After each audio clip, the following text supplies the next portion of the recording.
안녕하세요. 특집 HCM 파워 인터뷰. 저는 오늘 국회의사당으로 나와봤습니다. 오늘 저와 함께 주인공 바로 모셔볼 텐데요. 제 옆에 계신 분입니다. 김병기 의원과 함께합니다. 의원님 어서 오세요. 안녕하십니까.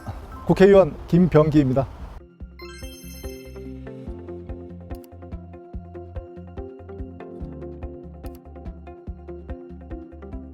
네, 의원님 오늘 정말 날이 밝고 화창합니다. 5월 30일 제22대 국회가 시작이 됐죠. 이 국회의사당 앞마당은 이렇게 평화로운 분위기인데요. 국회 내부 분위기는 좀 어떠세요? 한마디로 정중동이죠. 편안하고 조용한 것 같지만 밑에서는 부지런히 움직이고 있습니다. 네, 아무래도 이제 새로운 임기를 앞두고 많은 분들이 분주하실 것 같은데 그래도 의원님께서는 세 번째 새로운 시작이기 때문에 조금은 덜 분주하지 않을까 이런 생각을 해보는데 의원님 어떠세요? 반드시 그런 것 같지는 않습니다. 처음에 당선됐을 때는 설레임이 먼저였다면 네. 지금은 책임감 이런 문제들이 있기 때문에 여러 가지 일들을 챙기고 있습니다. 그럼 더 자세한 이야기는 들어가서 한번 나눠볼까요? 오늘 특집 파워 인터뷰, 오늘은 동작구의 최종 병기, 김병기 의원과 함께 이야기 나눠보겠습니다. 의원님 그럼 들어가시죠. 이런 말씀을 드려도 될지 모르겠는데 국민을 대상으로 한 국내 정보 수집에는 극히 조심해야 된다. 협치의 손을 내밀어야 되는 것은 야당이 아니고 사실 여당의 몫입니다. 최혜병 특검과 김건희 여사에 대한 특검이거든요. 협치의 시작이라고 생각합니다. 친구 따라갔다가 덜컥 합격되었다. 정말 잘못 들어왔다. 좀 과장됐다 하는 건 무빙이 있을 것 같아요. 수리남 같은 경우들이 사실에 굉장히 근접하게 잘 만든 정말 드라마에 나오는 좀 주인공 모습 같더라고요. 이런 말씀을 드려도 될지 모르겠는데 네, 의원님 자리로 옮겨서 이렇게 의원 열람실로 한번 들어와 봤습니다. 일단 좀 늦은 감이 있지만 당선 너무 축하드립니다. 다시 한번 감사드립니다. 네, 3선 도전에 좀 이제 성공을 하셨는데 당선 소감과 함께 저희 시청자 여러분들께 인사 말씀 한번 부탁드립니다. 선출해 주신 주민의 뜻을 소중히 받들겠습니다. 초심을 잃지 않고 더욱더 겸손되게 제가 공약하고 시작했던 일 반드시 완수하도록 하겠습니다. 다시 한번 감사드립니다. 자, 아무래도 초선 당선일 때와 또 재선일 때 그리고 이번 3선에 또 성공을 하셨을 때 각각의 좀 국회 어떤 임기에 앞서는 이런 마음이 좀 다르실 것 같아요. 어떻게 좀 다른지도 궁금합니다.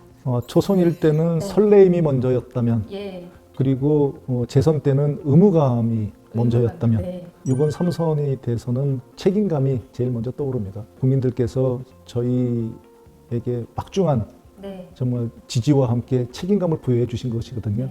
국민들께서 저희에게 부여해 주신 그 소명을 다하도록 하는 책임감이 제일 와닿습니다. 특히 이제 의원님께서는 총선 공천 과정에서 당 수석 사무부총장으로서 민주당의 압승을 이끌었던 주역이었다 이렇게 또 평가를 받고 계시잖아요. 이번에 이제 아무래도 300석 중에 과반을 넘겼어요. 175석을 차지를 하셨는데 좀 어떻게 결과를 예상하셨어요?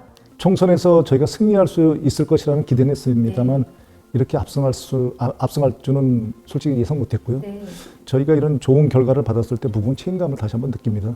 그리고 무엇보다도 저희가 지금 화려한 부분만을 보고 있지만 이 과정에서 생활하지 못한 그리고 정말 오늘의 압승을 이끌기 위해서 묵묵하게 자기의 임무를 다하고 희생하신 많은 그 분들이 계십니다. 경선 과정이라든지 특히 낙동강 벨트에서 치열하게 그 경쟁하고 살아돌아오지 못한, 생활하지 못한 분들이 계시거든요. 그분들이 낙동강 벨트에서 그렇게 정말 치열하게 그 경쟁을 해주셨기 때문에 남은 지역에서 충청도 그리고 수도권 서울에서 저희가 압승할 수 있는 계기를 마련해준 그 교두보를 마련해준 그분들의 그런 노고를 갖다가 저희 잊어서는 안 될 것입니다. 네, 이렇게 말씀하신 것처럼 희생하신 분들이 계시기 때문에 또 이렇게 압승을 할 수 있었던 거 아닌가 싶습니다. 이제 야당 독주 그리고 또 이제 대통령 거부권 행사가 되풀이되는 것 아니냐 이런 우려적인 목소리도 일각에서는 나오고 있어요. 이 부분에 대해서는 좀 어떻게 보고 계세요? 국민들께서 이번 선거를 통해서 국회에서 해야 될 것이 무엇인지 그걸 분명히 밝혀주셨다고 생각을 합니다. 그런 말들을 일각에서 하는데 협치의 손을 내밀어야 되는 것은 야당이 아니고 사실 여당의 몫입니다. 여당에서 협치를 통해서 전국을 안정되게 이끌어 나가야 되는 것이지 야당에게 협치를 왜 안 하냐고 요구할 수는 없는 것 같습니다. 그래서 선우가 아직은 바뀌어 있는 것 같습니다. 네, 그렇다면 의원님이 생각하시기에 좀 바람직한 여야의 협치 방안이라고 하면 어떤 게 있을까요? 국민들 다수가 바라고 있는 그 사안이 있습니다. 대표적인 것이 최혜병 특검과 김건희 여사에 대한 특검이거든요. 적어도 이 두 가지 특검에 대해서는 수용하는 것이 협치의 시작이라고 생각합니다. 그렇다고 해서 그냥 넘어가겠다는 뜻은 아니고요.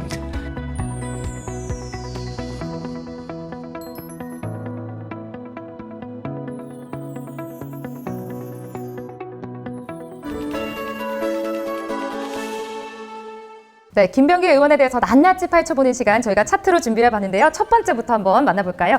첫 번째를 뜯어보도록 하겠습니다. 자, 25년 비밀 요원. 굉장히 저도 흥미로웠던 이야기예요. 의원님께서 아무래도 이제 국정원 출신의 국회의원이시잖아요. 어떻게 해서 이제 국정원에 들어가게 되신 거예요? 제가 재미삼아 얘기하는 게 있는데 친구 따라갔다가 덜컥 합격되었다 이렇게 얘기를 하는데요. 들어가는 과정이 굉장히 복잡합니다. 복잡하고 필기 시험뿐만 아니라 체력 검정, 다단계 면접 이런 것들을 통해서 합격이 되었는데요. 합격할 때까지는 잘 몰랐는데 연수를 받으면서 맨 처음에는 정말 잘못 들어왔다 이런 생각이 정말 힘들었습니다. 훈련 과정을 지나면서 정말 국가에 대한 헌신 그것이 무엇인지 조금씩 알아가는 과정이었습니다. 직업 특성상 신분을 노출하지 않아야 되기 때문에 가까운 지인들조차도 모르게 일을 하셔야 될 것 같은데 그런 과정에서 관련 좀 에피소드들이 많을 것 같아요. 몇 가지만 좀 알려주신다면요. 이제 동창들도 요원인지를 모르거든요.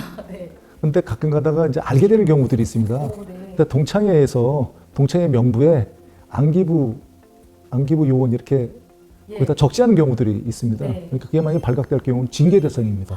그래서 본인들이 적극적으로 신분을 숨겨야 되기 때문에 자연스럽게 동창이라든지 아는 사람들로부터 본인 스스로 차단을 하게 됩니다. 그래서 오히려 저 국정원 직원들은 아는 사람들도 별로 없고요. 퇴직해서도 국정원 직원들끼리 이렇게 같이 만나고 뭐 그렇게 됩니다. 그러면 25년 동안 의원님 친구분들도 다 모르셨던 거예요? 네, 그렇습니다. 거의. 그러니까 직업을 밝힐 수 없다 보니까 주변에서 국정원 요원들을 보는 일도 좀 드물고 아까도 말씀드렸다시피 TV 드라마를 통해서 직업을 좀 접하게 되는데 의원님께서도 좀 TV를 보시다 보면 저런 건 좀 정말 말이 안 된다 또는 저건 정말 연구를 잘했고 반영을 잘했다 이런 부분들도 좀 있을까요? 우선 좀 과장됐다 하는 건 무빙이 있을 것 같아요. 그런데 그게 반드시 과장이라고는 얘기하지 않겠습니다. 국정원 요원들 중에서는 아주 특이한 능력을 가지고 있는 요원들을 선발을 합니다. 어떤 프로그램, 암호화된 프로그램을 저희가 해독하는 경우들이 있습니다. 예를 들어 한글과 컴퓨터를 풀었다 이래가지고 뭐 전국적으로 유명해지고 그러지 않습니까? 그것이 반드시 그분이 제일 먼저 풀지 않았을 수 있습니다. 반면에 저건 정말 사실에 부합되게 잘 만들었다 하는 게 수리남입니다. 대표적인 것이. 수리남요? 네, 수리남 같은 경우들이 사실에 굉장히 근접하게 잘 만든. 혹시 수리남의 어떤 부분이 근접하게 잘 만들었는지 여쭤봐도 될까요? 수리남을 보면 그 목사를 체포하기 위해서 공작을 펼칩니다. 맞아요. 그래서 침투하고 요원들을 갖다 물색하고 방어막을 피고 1차, 2차, 3차 방어막을 피고 뭐 이런 것들이 상당히 사실에 부합되는 내용입니다. 그렇군요. 저는 오히려 반대로 수리남에 나왔던 이야기들은 굉장히 허구적일 거라고 생각을 했어요. 그거보다 훨씬 더 공격적입니다. 그렇군요. 샘물교회 사건 같은 경우를 보면 샘물교회 사건에서 잠시 신분이 노출됐었는데 선글라스맨 그분 같은 경우에 저희가 양성하는 데만 10년 이상 걸린 요원들입니다. 한 가지 에피소드를 말씀드리면 그 요원 같은 경우에는 당시에 썼던 어가 이란어가 아니고 아프가니스탄에서 파슌투어를 씁니다. 근데 파슌투어로 이런 말씀을 드려도 될지 모르겠는데 음담 패설을 할 수 있을 정도로 아주 저희가 깊숙하게 양성한 요원입니다. 굉장히 유창하게. 그렇습니다. 그 요원을 저희가 그때 한번 이렇게 썼는데 잠깐 신분이 노출이 됐었죠. 그래서 저희는 신분 노출된 게 공작 실패 사례로 봅니다, 사실은. 그게 대단한 성공 사례로 칭송을 받았지만 공작 분야에서는 그게 신분 노출이라는 게 있으면 그 요원을 다시는 활용을 할 수 없거든요. 그래서 사실은 약간의 해프닝이 있었던 사건입니다. 정말 지금 영화 같은 이야기들이 펼쳐지고 있습니다. 또 한 가지 좀 질문은 국정원으로 이제 일을 하셨던 경력, 또 인사처장을 하셨던 경력들이 국회의원으로 일을 하실 때 좀 많이 도움이 되시는지도 궁금해요. 정보라는 것이 특히 국정원의 업무가 종합하는 능력입니다. 하나하나를 떼어놓고 보면 전문가들이 더 있지만 그 전문가들이 수집하고 분석한 것을 종합하는 능력은 정보기관이 단연 그걸 앞서는 분야거든요. 국회의 역할을 보면 의외로 종합하는 역할을 조정하는 역할이 많습니다. 그 업무를 할 때 국정원의 근무 경력이 굉장히 도움이 되는 것 같습니다. 그렇군요. 두 번째 차트로 한번 넘어가 보도록 하겠습니다. 국정원 개혁. 자, 두 번째 이야기입니다. 국정원 개혁. 어떤 이야기인지 좀 궁금해요. 국정원이 항상 문제가 되는 것이 그 애국심이 지나치게 발휘된다. 저는 그렇게 말씀을 드립니다. 애국심은 출중한데 그 애국심이 그 주관적 애국심인 경우들이 많습니다. 그 애국심이라는 것은 어떠한 국가에 대한 헌신 그리고 이 사회에 대한 봉사 이런 걸로 나타나야 되는데 그것이 잘못 발휘가 되면은 나 이외에 내가 생각하는 애국 이외에 다른 애국들은 그 매국이라고 생각하는 경우들이 있습니다. 국정원에서 그러한 현상이 나타나게 되면서 국정원이 굉장히 정치화가 진행이 됩니다. 제가 이토록 국정원의 개혁을 부르짖는 이유들이 있습니다. 제가 인사처장 출신인데요. 인사처장이 남들이 생각하는 것과 달리 그렇게 화려한 자리가 아닙니다. 국정원은 90년대에 유달리 희생이 높았습니다. 많은 요원들이 희생이 됐는데요. 그 요원들의 순직 발령을 인사처장이 통보를 합니다. 저 아는 선배님 같은 경우에는 좋은 일이든 나쁜 일이든 일생을 통해서 연락하지 말아줬으면 좋겠다 이렇게 말씀을 할 정도입니다. 제가 나쁜 소식을 전하는 거는 다른 얘기들이 있지 않겠습니까? 그렇게까지 정말 국가를 위해서 헌신했던 분들이 정치에 휘말리면서 극소수의 정치화된 집단에 의해서 정치에 휘말리면서 국정원이 거의 초토화가 됩니다. 초토화가 된다는 표현을 제가 감히 드리는 거는 국정원이라는 업무가 아무리 국정원은 정말로 다양한 업무를 하거든요. 이 다양한 업무는 정말로 순수하게 국가를 위해서만 일하고 있습니다. 정말 희생도 따르고요. 그런데 정말 한 줌도 안 되는 극소수의 일 때문에 국정원 전체가 매도가 되거든요. 그 업무들이 사실 최근 20년 동안 굉장히 많이 나타났었죠. 그리고 그건 전부 다 비극으로 끝났습니다. 국정원장들이 구속되고 국정원의 많은 요원들이 희생되고 근데 그 요원들 하나하나를 보면 전부 다 출중한 요원들이 많았거든요. 이걸 근본적으로 막는 길은 국정원의 정보와 저는 수사를 분리하는 일부터 시작을 해야 된다고 저는 그 확신을 하게 되었고 그 업무에 대해서 국정원법 전면 개정을 밀어붙였던 겁니다. 근데 국정원의 개혁이라는 게 사실 지금 진행 사항입니다. 그러니까 국정원의 개혁이 완료되었다. 국정원의 개혁이 완성되었다 이런 것이 아니다. 그냥 이제 한 발짝을 디딘 것이고 국정원이 정말 탈정치화되기 위해서 정말 순수한 정보만을 다루기 위해서는 어떻게 할 것인가 여기에 대해서는 정부와 국회와 이런 곳에서 아주 심도 있는 논의가 계속 돼야 되는 업무입니다. 적어도 한 10년 이상은 이 업무를 갖다가 계속 논의가 돼서 그 제자리에 국정원을 갖다 놓고 재정립시켜야 되는 시기를 지나가야 됩니다. 네, 그러니까 이런 일들을 직접 겪으시면서 국정원 개혁에 대한 목소리를 계속해서 높여오셨잖아요. 관련 법안도 내셨고요.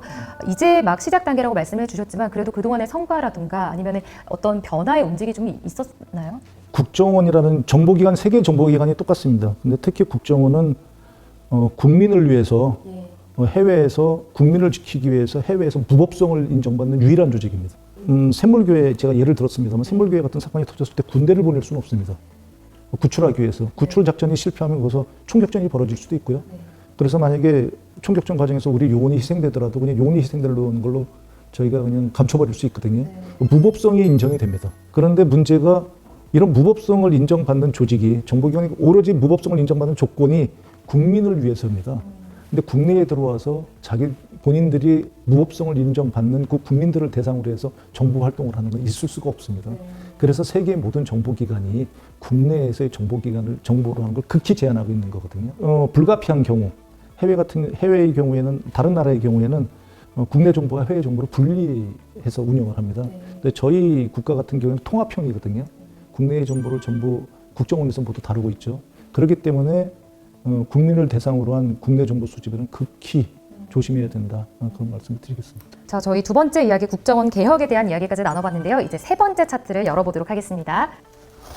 자, 나의 첫 명함. 뭔가 이제 첫 번째, 두 번째가 좀 국정원 그리고 비밀요원 이런 어떤 좀 어떻게 보면 무거울 수 있는 이야기들을 좀 다뤘다면요. 나의 첫 명함은 좀 설레는 느낌이 들거든요. 어떤 이야기일까요? 국정원 직원들의 특징이 명함이 없죠. 그러니까 자기 신분을 숨기고 있기 때문에 전화번호 뭐 이런 것들이 전부 다 그 비익돼야 되는 그런 직업이거든요. 그런데 제가 명함을 처음 만드는 것이 국회의원 출마 때입니다. 제 직책도 나오고 신기하더라고요. 제 얼굴도 나오고 2016년도 20대 국회의원 선거에서 명함 처음 만들어서 원 없이 뿌려봤습니다. 그러면은 좀 의원님의 인생 중에 50대 때 처음으로 명함이라는 걸 만들어 보신 걸까요? 그렇습니다. 처음 만들어 본 겁니다. 굉장히 감회가 새로우셨을 것 같아요. 가족분들에게도 드리고 또 친구분들에게도 드리고. 신기하더라고요. 알겠습니다. 자, 아무래도 지금은 삼선 의원으로 이제 중진 반열에 오르셨는데 처음 국회의원 활동을 시작하셨을 때 쉽지는 않으셨을 것 같아요. 그리고 또 국정원 일과도 많이 달랐을 것 같고 어떠셨어요? 여러 번 반복됩니다만 국정원의 업무라는 것이 남에게 저를 노출시키지 않는 것이 1번이거든요. 근데 좀 국회의원은 반대의 일이잖아요. 노출을 하셔야 되잖아요. 그렇죠? 어떻게 하든지 노출이 돼야 되는 직업이거든요. 참 두 가지가 맨 처음에는 안 맞더라고요. 그래서 맨 처음에 쑥스럽고 이걸 어떻게 해야 되나. 특히 명함 드렸는데 명함 안 받고 갔을 때 참 당황스럽고 뭐 이런 기억들이 있습니다. 지금은 좀 나아졌습니다. 그렇군요. 그러니까 처음에는 아무래도 명함을 챙기는 것 자체도 좀 익숙하지 않으셨을 것 같아요. 그래서 직업 자체가 그래서 그런지 국정원 출신들이 국회의원들이 거의 없습니다. 역대로 봐도 뭐 이번에도 정통으로 그냥 20몇 년 이렇게 근무한 사람은 저 하나인 것 같습니다. 좀 이야기를 나누면서 제가 이 첫 명함, 처음이라는 단어를 보니까 아무래도 국회의원을 시작할 당시의 초심에 대한 이야기도 좀 나눠보고 싶어요. 다시 한번 떠올릴 수 있는 시간일 것 같은데 초심부터 지금까지 좀 변하지 않는 마음들이 있다면 어떤 게 있을까요? 제가 등원하면서 문구를 하나 뽑았습니다. 저는 뭐 개인적으로는 천주교 신자인데요. 네. 문구는 아이러니컬하게도 저 불교 자바 환경에서 뽑았습니다. 네. 상황이 조금 좋다고 해서 교만하지 않을 것이며 나쁘다고 해서 비굴하지 않겠다. 국민만을 바라보고 뚜벅뚜벅 가겠다.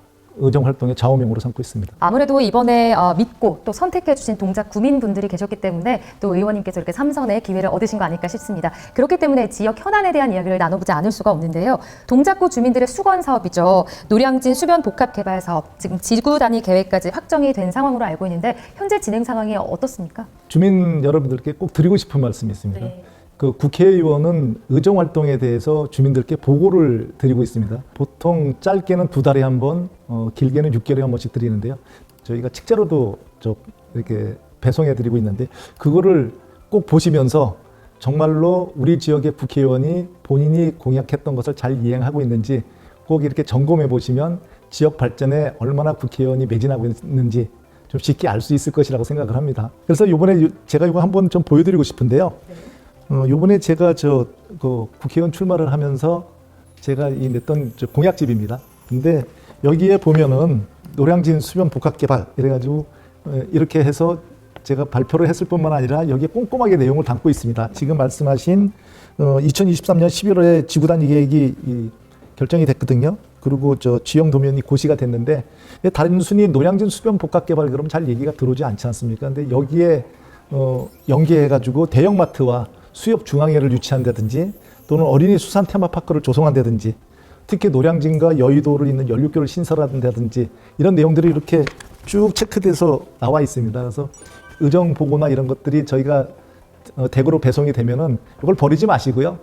버리지 마시고 이거 찬찬히 보시면서 하나씩 점검해 보시면 국회의원 그리고 국회의원에게 왜 이런 내용들은 진척사항이 어떻게 되는지 또는 이런 내용들이 왜 진척이 안 되는지 이렇게 문의도 하시고 또 연락도 해주시면요 저희 국회의원들이 정말로 긴장해서 일을 갖다 더 열심히 할 것 같습니다. 아무래도 이제 동작 구민분들의 관심 그리고 지지, 응원 이런 것들이 앞으로 더 이제 4년간 더 필요할 것 같습니다. 그러니까 무엇보다도 또 동작구 지역 경제 활성화를 위해서도 힘쓰시고 있는 걸로 알고 있는데 다양한 대책들이 있겠죠. 어떤 것들이 있을까요? 조금 전에 노량진 수변 복합 개발을 말씀드렸지만 여기를 보면 동작이 선택한 김병기 만약에 선택해 주시면 이런 걸 하겠다 이러면서 동별로 나와 있습니다. 그러니까 노량진 일동 같은 경우는 대표적으로 노들 고가를 신속하게 철거하겠다.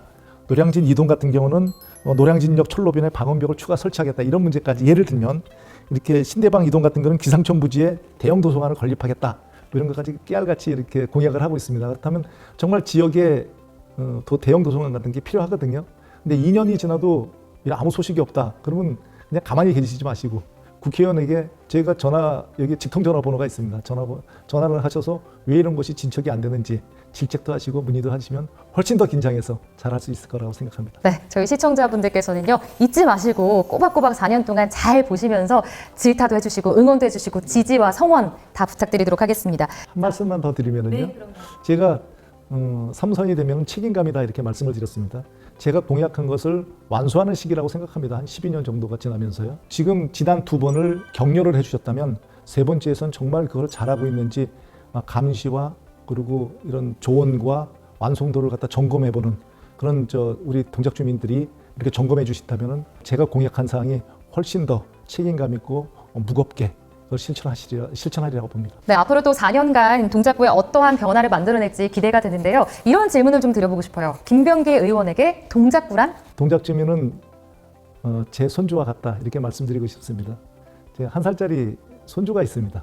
눈에 넣어도 안 아픕니다. 그 손주처럼 우리 동작 주민들께 뭔가 해드리고 싶고 뭐라도 해드리고 싶고 항상 같이 있고 싶고 좋은 게 생기면 제일 먼저 보여드리고 싶습니다. 알겠습니다. 김병기 의원에게 동작구란 1살배기 손주와 같다라고 말씀해 주셨는데요. 자, 또 한 인터뷰에서 의원님께서 이런 말씀을 해주셨더라고요. 투표도 인사다 라는 말씀을 해주셨는데 이건 어떤 의미인지도 좀 궁금해요. 인사라는 것은 인사권자가 본인이 쓸 사람을 고르는 것입니다. 간단하게 얘기하면. 그러니까 보통 행정부에서는 인사권자 한 명이 여러 명을 선발을 합니다. 그런데 선거에서는 여러 명의 인사권자가 한 명을 선발하는 것입니다. 그 여러 명의 인사권자들이 선택을 하셨다면 책임도 지셔야 되는 것입니다. 그 책임을 져야 한다는 것은 인사권자들께서 과연 본인이 선발한 사람이 잘하고 있는지 감시도 병행해야 된다는 뜻입니다. 알겠습니다. 자, 이제 좀 마무리를 지어보려고 하는데요. 이렇게 마무리하려니까 너무 아쉬워서요. 아무래도 이제 동작 구민들이 직접 선택한 의원인 만큼 의정 활동에 더 어떻게 해나가는지 더 관심과 지지를 부탁드린다고 하셨는데 끝으로 동작 구민분들 그리고 또 대한민국 국민 여러분들께 한 말씀 부탁드린다면 어떤 게 있을까요? 정말 여러분들의 성원 덕분에 그리고 지지와 기다림 덕분에 제가 이 자리에 왔습니다. 잊지 않습니다. 결코 제 자신이 잘나서 제 자신이 대단해서 이 자리에 있지 않음도 잘 알고 있습니다. 여러분들의 바람이 뭔지도 잘 알고 있습니다. 오직 국가에 헌신할 것이며 다시 말씀드리지만 제 상황에 따라서 일희일비하지 않고 오직 국민만을 보고 우리 동작 주민만을 보고 뚜벅뚜벅 걸어가도록 하겠습니다. 성과로 보답하겠습니다. 네, 알겠습니다. 저도 잘 지켜보도록 하겠고요. 또 많은 시청자분들, 대한민국 국민분들도 4년 동안 많은 지지와 응원 부탁드리도록 하겠습니다. 지금까지 김병기 의원과 함께했습니다. 의원님 앞으로의 행보도 정말 응원하고 또 잘 보도록 하겠습니다. 오늘 특집 HCN 파워 인터뷰는 여기서 이만 마무리해 보도록 하겠습니다. 오늘 김병기 의원과 함께했습니다. 의원님 오늘 말씀 고맙습니다. 수고하셨습니다.